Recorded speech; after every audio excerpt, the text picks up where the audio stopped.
Hi, this is Tom Needham, and you're listening to the Sounds of Film. And I'm very excited to have on the show today Jakob Bro. He's featured in a documentary called Music for Black Pigeons. Jakob is a Danish guitarist and composer, and the documentary is a cinematic improvisation piece. It's about being present in the now, about playing and improvising, and carrying on the legacy of generations of jazz pioneers. The film features Paul Motian, Bill Frisell, and other great musicians. There's also, I understand, a soundtrack available for this film, which is pretty incredible. Jakob, thank you so much for joining us today on the Sounds of Film. Thank you. Thank you for having me. Yeah, this is a remarkable film. I think our listeners are going to really enjoy this one. How did you initially get involved with this documentary, Music for Black Pigeons? Oh man, that's kind of a long story. The crew has been filming my sort of collaborations over a period of 14 years. Um, so basically, it all began with a recording session I did in New York in 2008, I think, with Paul Motian and Lee Konitz, Bill Frisell, and Ben Street. And that recording session was also filmed actually, and a documentary called Weightless came out of that footage. And in that film and during that session, I met Jørgen Leth, the Danish film director, who came to the studio to experience this recording session, and we became friends. And he began. He began filming together with another director from Denmark, a younger director called Andreas Koefoed, and they sort of based on interest in the music I was creating and in the different people I was working with, started to just capture different sessions, recordings, concerts, rehearsals that I was doing, and that was nobody really knew what was going to be the result of all of these filmings, but they kept being interested in meeting all the different people I was working with. So for some reason, it just kept going for 14 years. Well, I mean, it's really an insider's point of view. One gets to see the way in which you collaborate with a lot of different artists. Can you tell us a little bit about what an important part collaboration is for you and how this film does capture it accurately?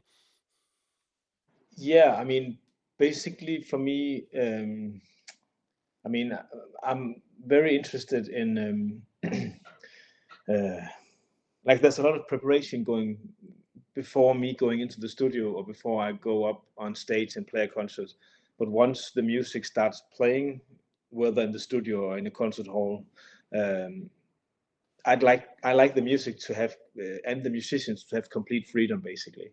So I'm preparing all these little sketches of music that somehow dictates some sort of direction, some sort of emotion or some sort of um, atmosphere, and then the music sort of takes off from there. So these little starting points are my way of having a aesthetic say in this sort of world of music. But basically, I don't like to control anything when the music is playing, and I don't have any fixed ideas of what I want to do with my instrument. I'm very much into a collaborative approach to playing music, and somehow the film crew really understood that, and basically they worked in a similar way with the filmings.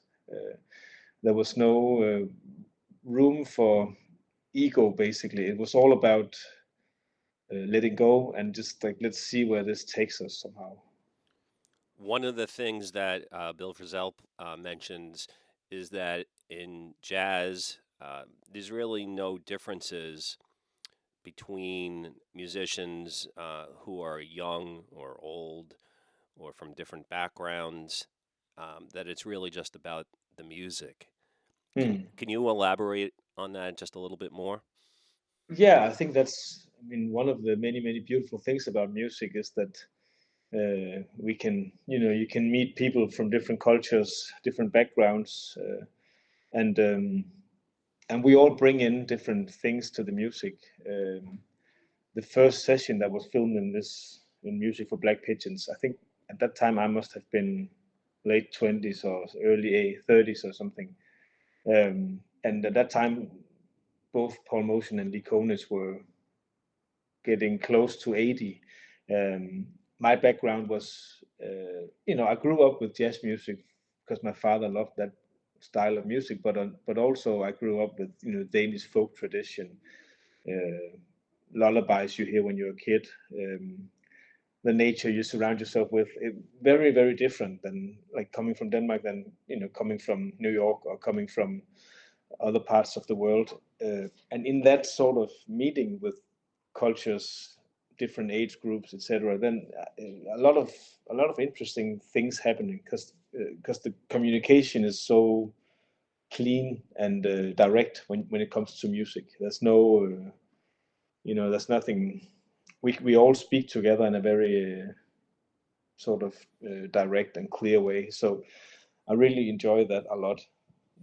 Yeah, and of course, me as a young musician being accepted into this world of music, and getting to know Paul Motion, getting to know Bill Frisell. Uh, it's been a crazy journey for me. I never thought I would be this lucky somehow. I'm very grateful for all the different musicians I've met.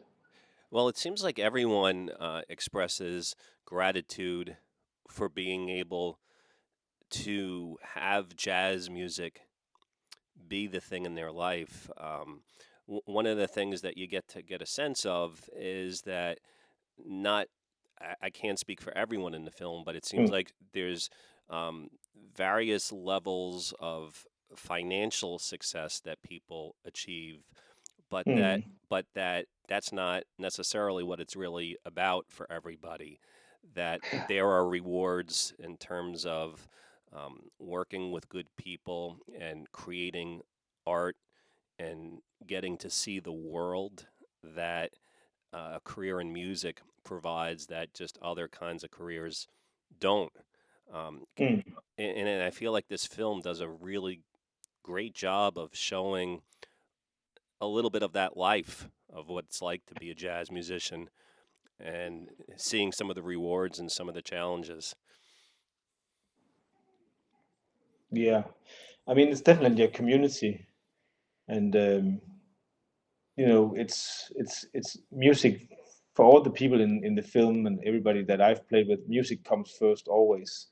As you say, like some people are better with the business than others, but it's really an art form where people are very, very dedicated and serious um, about this way of communicating, um, and it's really a gift. I think. I mean, I didn't know that it was.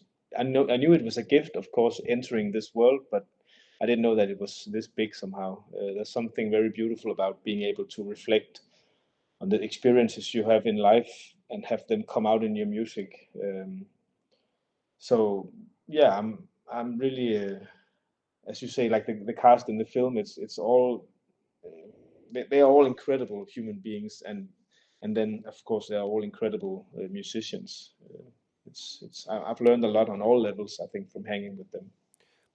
This film is just a great portrait of an artist, and it's also I did not expect this. It's rather philosophical. A lot of the musicians in the film are asked to kind of just explain jazz and music and what they think about it. And sometimes people would take very long pauses and try to come up with the words, and it's almost existential at times. And Mm. and I was wondering if you could speak to that because then eventually it seemed like people would just then say let's play some music and then the music would express it, which I liked, and the music is fantastic by the way in the film. But why is it so hard for sometimes people to put into words what jazz is and means? Yeah, that's a good question. I mean, that's what like you say, a lot of musicians in the film are asked to put that into like words, and it's. I mean, I think it's very difficult um, to sort of come up with a good answer. I mean, for me, there's some sort of almost like magical thing happening when the music is when the music sort of uh, starts and takes the direction that we all follow together in a way. I can spend hours and hours and days and months and years trying to discover that journey, like from a recording session. You never know what's going to happen when you go into the studio, but then afterwards, it's such a joy to relive all that music and listen to the choices we all make together to sort of shape something that we think is strong and has meaning in the moment.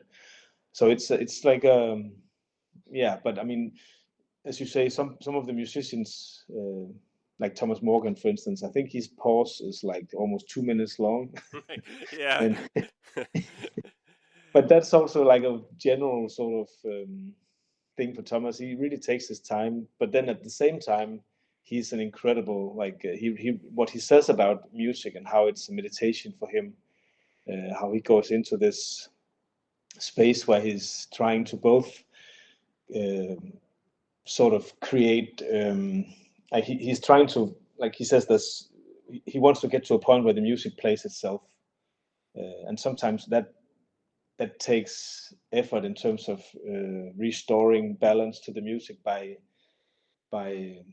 trying to fix little things here and there.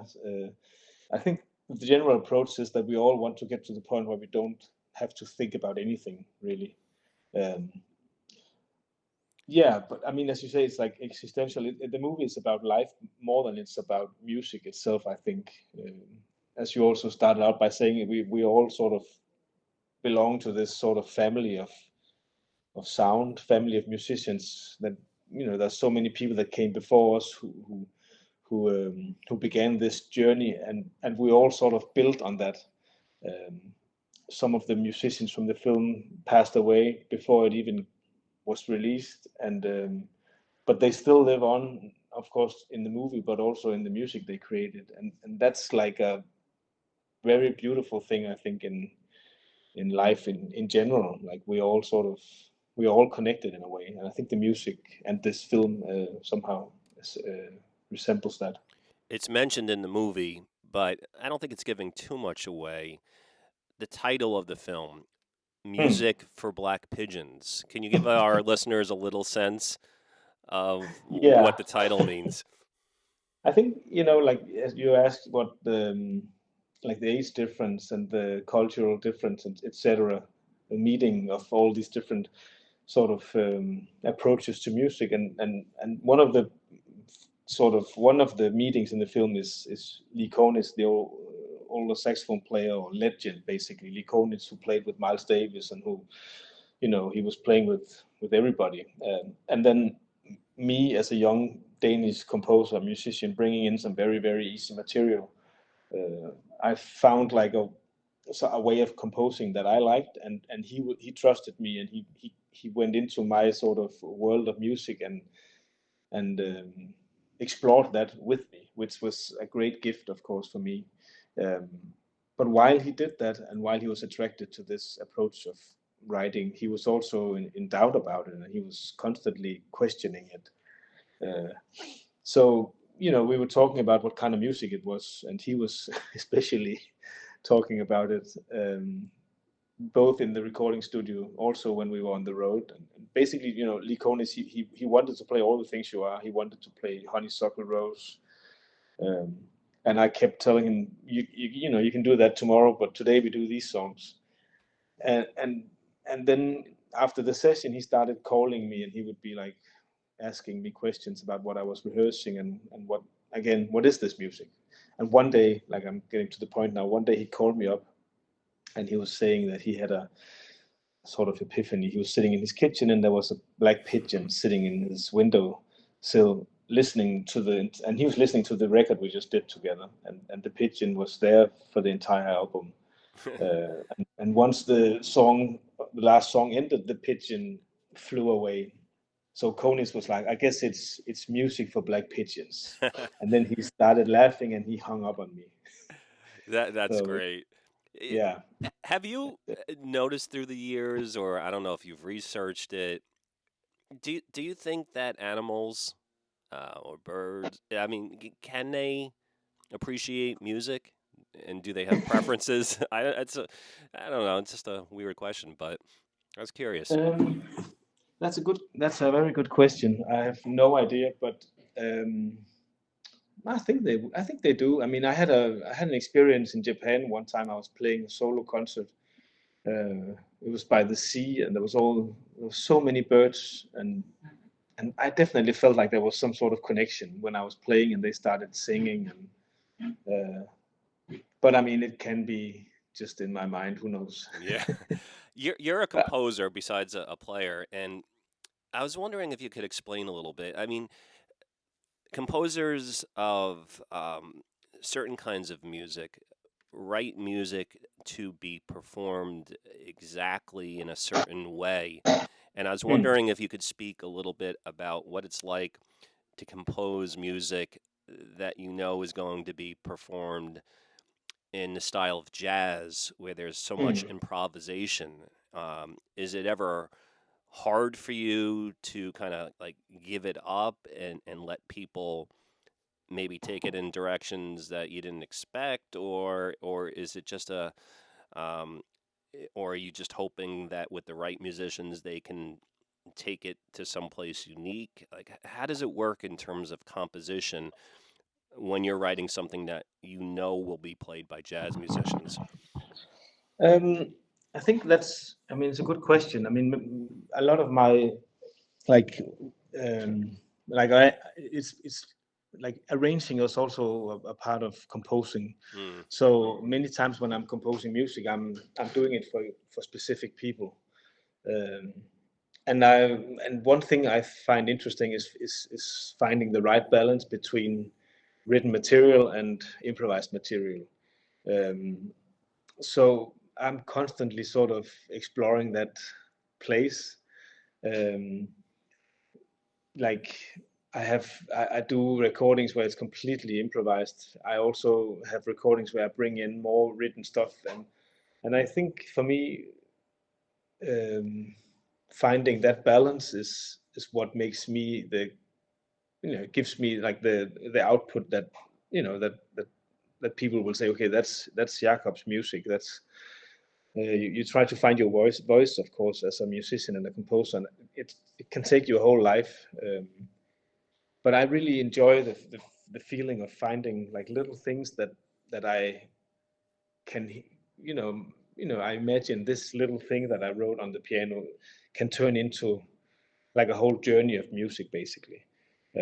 So I spend a lot of time imagining what this can turn into, and pretty early on in my like life as a composer, I realized that if I bring in too much material, it oftentimes drown the music. Uh, so it's like sorry, there was a text message from my mother. uh, I have my son is outside playing with my wife, and then I have now there's somebody like polishing our windows, which is also kind of stressful. No, but so it's like it's very interesting, I think, to to work with that balance. Um, and for instance, when we did Balladeering, which is the album that began this whole journey of music for Black Pigeons with Lee Konitz and Bill Frisell and Ben Street, I that was the first time I really felt like I found like a balance between written material and improvised material. Uh, and of course, the musicians playing on that album are absolutely incredible. So they really helped me a lot. Uh, but then after that session, I've kept exploring that place somehow. Um, this week I'm doing a concert with I'm doing a concert with 6 harps and kids playing the harp, Oh, wow. and then saxophone, percussion, and guitar, and there's a lot of like open places in that concert also, and I just enjoy finding that balance between written and composed and improvised music. Also, like I said, afterwards you have to sort of discover the music. Like I've never felt felt anything like writing something completely specific. Hmm. Uh, and if you have Lee Konitz playing the saxophone, you want to give him some space, you want to give him some freedom so that he doesn't like just stand there read music. I mean, the same with Paul Motion, same with Bill Frisell. It's like it's important for me that they can be themselves in my sort of world of music. Well, this film really captures that. And by the way, I love that you mentioned your son and the window washer. This is a real interview, and I love documentaries because documentaries have moments like that too, where you're filming something and then something else happens. So it makes it authentic. I know we don't have Yeah. too much more time, but I was wondering, there's so many years of performances captured in this film, and like I Hmm. said earlier, it shows the process for you. Yeah. Are there one or two moments in the film musically that you really appreciate, that you're glad, wow, we caught this? Um, there is, I'd say, well, one of my favorite moments is when you see Paul Motion up really up close when he's we're playing a take in the studio, a song called Terrace House, Mm, no, Terrace Place, and Paul is saying he don't. I'm saying I like the song a lot, and Paul is saying I don't like it. I want to do it slower, and that's a really precious moment for me because when we did that song one more time in a slower tempo, it turned out to be maybe one of my favorite tracks, like of my own music ever, basically. oh, Um, and that's captured on film, and that exact take, you see Paul Motion, my biggest hero in the yeah, world, up front when he plays the drums. Like you see him hit the cymbal, you see him, see his foot on the hi hat, you see like everything up close. And I remember talking to Joey Barron about that moment. It's like maybe it's 1 minute at the most, and Joey Barron was saying, like that 1 minute, seeing Paul Motion that close, see the choices he's making in the music in that moment, it's worth the entire film. Uh, so that's one moment I'd say that I really enjoy and I'm very grateful for. But there's so many.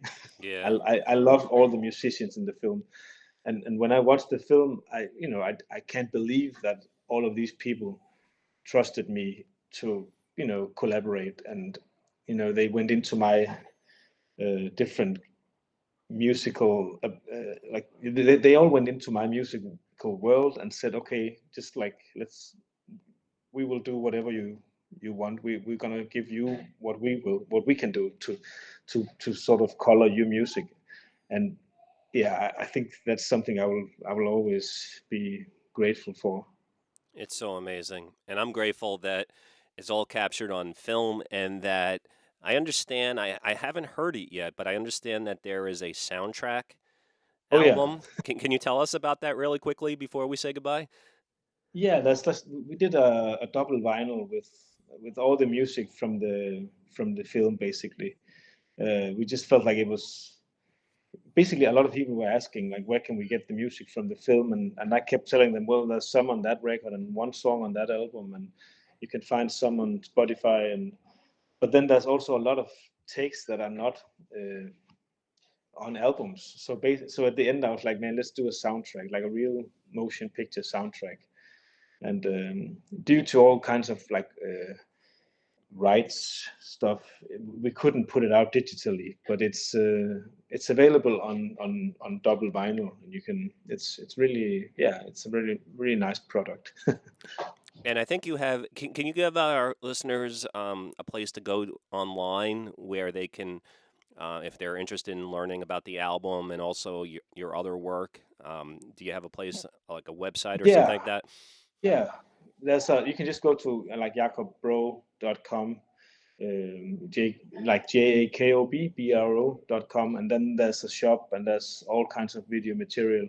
And actually, the film is available for streaming in the US also now. Oh, great! And Or what tomorrow, I think tomorrow. services can they stream it on? Do you know? I think was it? Oh, and that I have to. Well they can look it up, and I'll Yeah, when I it find out should I'll be post it. available. Yeah. July 2nd, it should be available for streaming. Well, I want to highly recommend to our listeners that you see this movie, Music for Black Pigeons. This is the sounds of film. So there's really not a better movie. If you're into movies and if you're into great, great music, this is the film for you, Music for Black Pigeons. I want to thank you so much for coming on the show. I love this movie. I love your music, and it's been a thrill for me to have a chance to speak with you. And I wish you the best with everything moving forward. Oh, thanks so much. Thank you. I'll be in the US. I'm playing. Well, I'm playing in New York in February next year in 25. I'll be at the Village Vanguard in February. So I'm in the US occasionally, and I love coming there to play. So well, if interested, we'd love to have you back on the show. Maybe when you're doing a show, and we could talk again. yeah, that'll be great. Okay. Thank you so much. All right. Have a great week, and thanks again. Thank you. Bye bye. You too. Bye bye.